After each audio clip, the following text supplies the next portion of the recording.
Something is wrong with me. For as long as I can remember, I've always felt empty, incomplete, like a part of me is missing.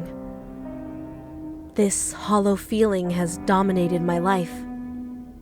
I've never been able to feel anything else. My world has always been cold, dark, silent. My mother was exactly like me when she was a child, but when she met my father, everything changed for her. He brought warmth and color and life into her world. He made her complete. She told me that one day I'd meet someone special, just like she did. Someone who would cure me, fix me, save me. I've spent my entire life waiting for that day, dreaming of the moment when I'd meet the person who would complete me. It was the only thing for me to look forward to. It was my only reason to live. And then, one day,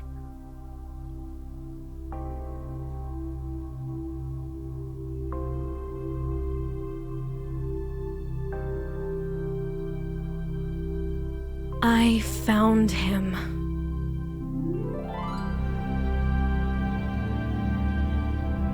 When I met him, something changed inside of me. My world was filled with color and light. It was like I had opened my eyes for the first time. I felt warm. I felt complete. I felt alive. He is my escape from the cold, gray, empty world I've been trapped in. He is the one I've been waiting for, the person I want to spend the rest of my life with. But someone is trying to take him from me.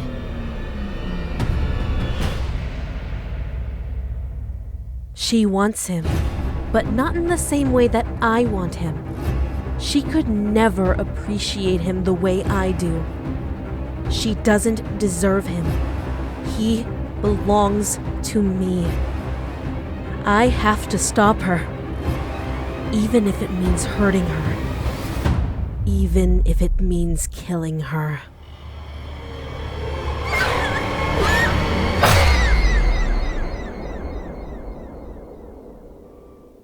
There is nothing I won't do for him.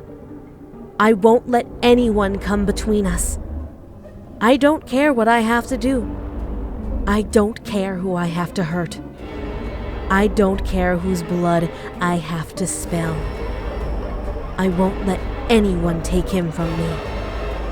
Nothing else matters. No one else matters. He will be mine.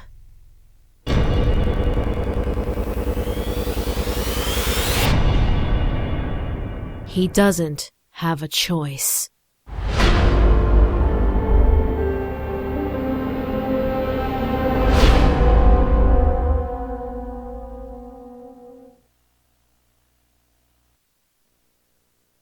Hey. Do I know you? I saw you stalking an upperclassman today. Do you have a problem with that? No. I wanted to give you some information about the girl he was with. Her name is Osana Najimi. She has a crush on him. She believes in the myth about the cherry tree behind the school. The myth that if you confess your love to someone underneath that tree on a Friday, they are guaranteed to accept your confession? Correct. She's planning to confess to him next Friday. Why are you telling me this? I would be happy if something bad happened to Osana-chan. I think you might be the right person to give her what she deserves. Who are you? I'm the person nicknamed Info-chan at school. I've heard rumors about you. You blackmail girls and sell panty shots to boys. Nobody knows your real name. The rumors are true. If you ever need a favor, text me a panty shot and I'll give you whatever support I can. If you want to know personal information about anyone at our school, just send me a photograph of their face and I'll tell you everything I know about them. You're disgusting. You're a stalker. If you want my help, text me. If you don't care, ignore me. You have 1 week until your precious senpai belongs to Osana-chan. I hope you make her suffer.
young woman struggled to calm her trembling hands.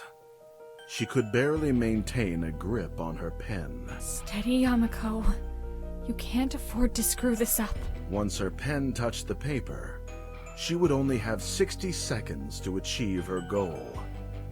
That was one of the rules. She knew exactly what she wanted to write down. She had rehearsed it a dozen times on a spare scrap of paper. Each time, she just barely succeeded in finishing within 60 seconds. No more stalling. It's now or never. She took a deep breath and began to write. Asaka Seto will obtain a pipe wrench, a power strip, and a screwdriver. She will use the wrench to loosen the nearest water pipe and create a puddle of water. 30 seconds remaining. Her time was running out. She will place a power strip in the puddle and use the screwdriver to expose the wires. Then, she will activate the power strip and stand in the puddle. The moment she finished writing, the ink on the notebook turned blood red. This meant that her 60 seconds were up.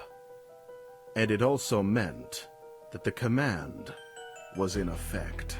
Several kilometers away, at the Tokyo Metropolitan Police Department, a young policewoman, in the middle of a conversation with her colleagues, abruptly stopped talking and left the room. She walked to the nearest storage closet and obtained a pipe wrench and a screwdriver. She carried out the actions that Yamiko had written in her notebook, and when she stepped into the puddle,